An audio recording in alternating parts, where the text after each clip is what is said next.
The NBA team that I root for is not particularly good right now. I know for a lot of you out there, that's going to feel incredibly relatable, whether it's an injury problem. I don't know. Maybe you guys can't rebound.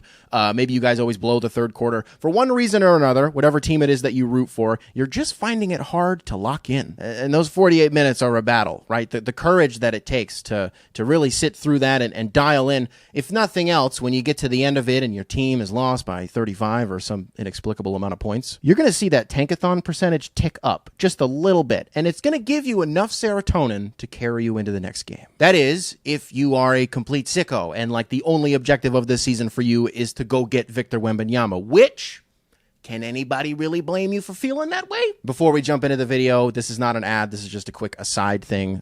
Sorry, I only say that because before we get to today's video, that's always like a trigger. It's like a buzz, like, they're about to do an ad, and you just start tapping. This is not an ad. The Victor Wembanyama thing, the whole like tanking is a weird strategy, and I tried to like read the whole thing so I wasn't like, I was making sure that they weren't like misquoting him or something.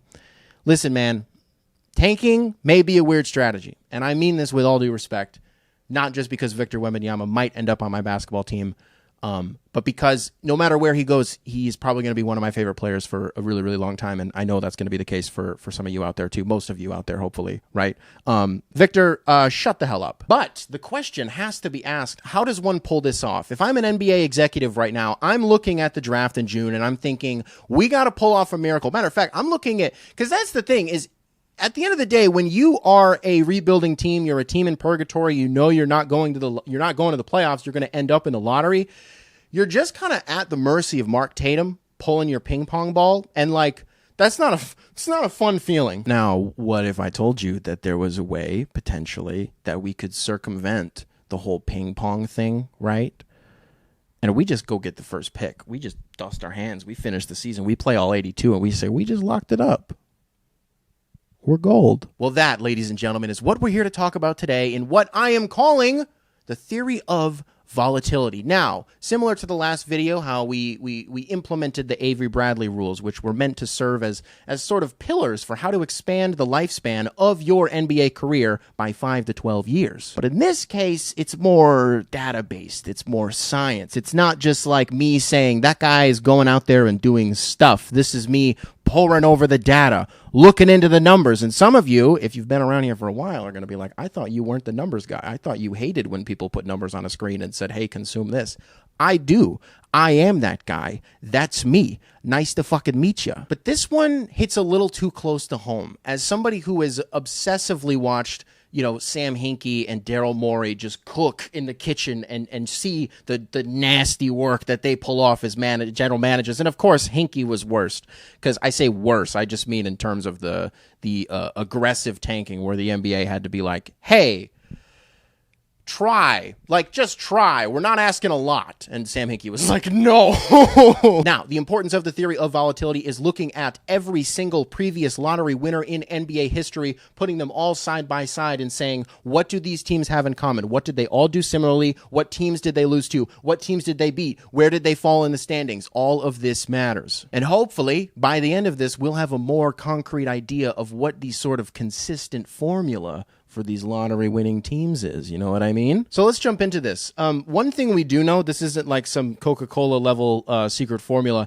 In the NBA, if you have a top 3 worst record in the NBA, all 3 of you have the exact same chance percentage-wise of landing the first pick in the draft at 14%. Now, technically, there are advantages to having the first worst versus the third worst, despite having the same chance at getting number 1. But I'm trying to water this down, oversimplify things to make it as digestible as possible. So, there have been 38 lotteries in the NBA's history, and I want to see how a final record has been reflected in the lottery order. So, if you're looking at teams who have won the lottery with the worst record in the NBA, you're going to find 7 of them. Most notably, I don't know, the Magic in 2004. I guess that one was pretty significant. Suns in 2018. There are a lot of pretty important ones here, actually. Then you look at the second worst record. Now, for posterity, I want to add, technically this doesn't matter. The Bucks were tied for second, and so were the Clippers. However, that's still only 6 teams, and like we said, the worst record has 7, so let's go on to the third, where we're going to find, wow, the 1985 Knicks, the infamous frozen envelope draft, third worst record in the NBA. Additionally, you have the Timberwolves in 2020 when they drafted Anthony Edwards, and this brings the third worst record in the NBA to a total of 8 all-time lottery wins, which is the most in NBA history. Now, you're probably thinking like, well, what about 4th and 5th and 6th and 7th worst and 8th worst? Yeah, no, they all have less. They're all less. As a quick fun fact, I couldn't figure out how to squeeze this into the video, so I guess I'll just say it. The Orlando Magic in 1993 were technically the best team and was the least likely team to have ever won the lottery, with the 11th worst record in the NBA. Perfect. We got that out of the way. Now we know that we want to land the 3rd worst record in the NBA. As another quick note, the average win total of those teams was 19.6. But how do we zoom this out? Or rather zoom it in? I guess I don't really know which way it would need to go. If we took every single lottery winner in NBA history and combined their records against every other team in the league, what we would find is these are the teams that are consistently being beaten when a team wins the lottery, and these are the teams that are consistently being lost to when a team wins the lottery. So this 5-19 against Milwaukee, 5-14 against Washington, 6-17 against Boston, this is every single lottery winner combined and what their record was in the respective season that they won against these teams. But this, if you're like me, doesn't do a lot. I can't just have all these numbers thrown at me and have somebody say, see, this makes complete sense. And then my brain goes, that makes complete sense. That's just not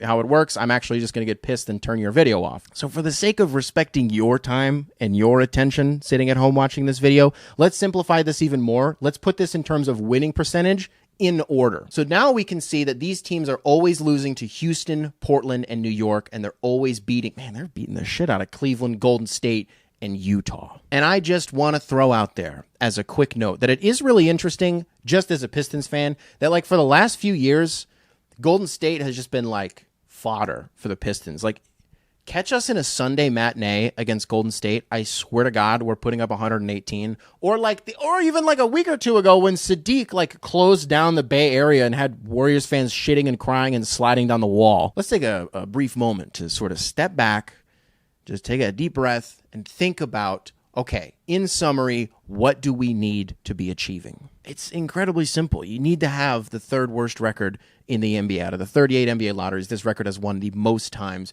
with 8, which again means you need to win at or around 19.6 games, as that is the average record of the 3rd worst team in the NBA. We also established you need to beat teams like Cleveland, Golden State, and Utah, and you need to lose to teams like Houston, Portland, and New York. And I want to quickly explain, like, why are we looking at the records of every single team that has won the lottery against other teams instead of just 3rd worst, since we've established that 3rd worst gives you the best chance? It's because, like, the truth is the shelf life of this theory is contingent on other teams winning. So like it's going to change, right? This video will age poorly. In 3 years, there's a chance that the 1st worst record or the 2nd worst record has surpassed 3rd worst. But the constant, the idea that the winning percentages will change, they'll change gradually over time, but it's not going to be as abrupt. It's like a rapidly changing environment or ecosystem where its survival is contingent on the data that's being received. So it's going to be the ebbs and flow of this. It's going to change all the time, right? Hell, in a year, I'm going to have to do an update to this video. And some of you are probably going to be thinking, did you do the extra homework? Did you give us a little prediction? Who's the leader in the clubhouse right now, right? If we're using all of this criteria, who in the NBA right now is on track to land Victor Wembanyama? Ladies and gentlemen, I'm so pleased to announce I did do that. However, it should be noted, this is not an official prediction because we do not have all of the data that is needed in order to put it into our little equation. You know what I mean? So this, very simply put, is nothing more than just to show you who, if Mark Tatum was pulling ping pong balls today, who would win. Okay, but in a few months, when the lottery comes around, we will use the theory of volatility, and I will tell you who's going to win. So if we're looking at this right now, you're not going to believe me. It is the Detroit Pistons. They have the 3rd worst record in the NBA. They have the most wins against the teams that they need to beat, and they have the most losses against teams that they need to lose to. Because it's crazy. I looked at schedules for Houston, for San Antonio, for Charlotte, and Detroit. I looked at the top 4 worst teams, and as it stands, the ladder is currently Detroit and San Antonio, and then like down here was Charlotte and Houston. Because Houston's not beating anybody that they need to be. They are losing to people that they need to. The Spurs had eked out a couple of big wins, but right now you're going to be like, did he do all this just to be like Victor Wembanyama is going to be a Piston. I didn't. This is not propaganda. This isn't a goof. You think I goof on this channel? No, of course not, guys. This is just data. This is what numbers are screaming. Well, ladies and gentlemen, be sure to send in a letter to your local congressman or congresswoman, maybe to your local NBA executive, and let them know about the theory of volatility. Let them know, hey, I want Victor Wembanyama on my basketball team, and this guy wearing a silly little hat with an exquisite mustache told me how we can do it. Will you do this thing?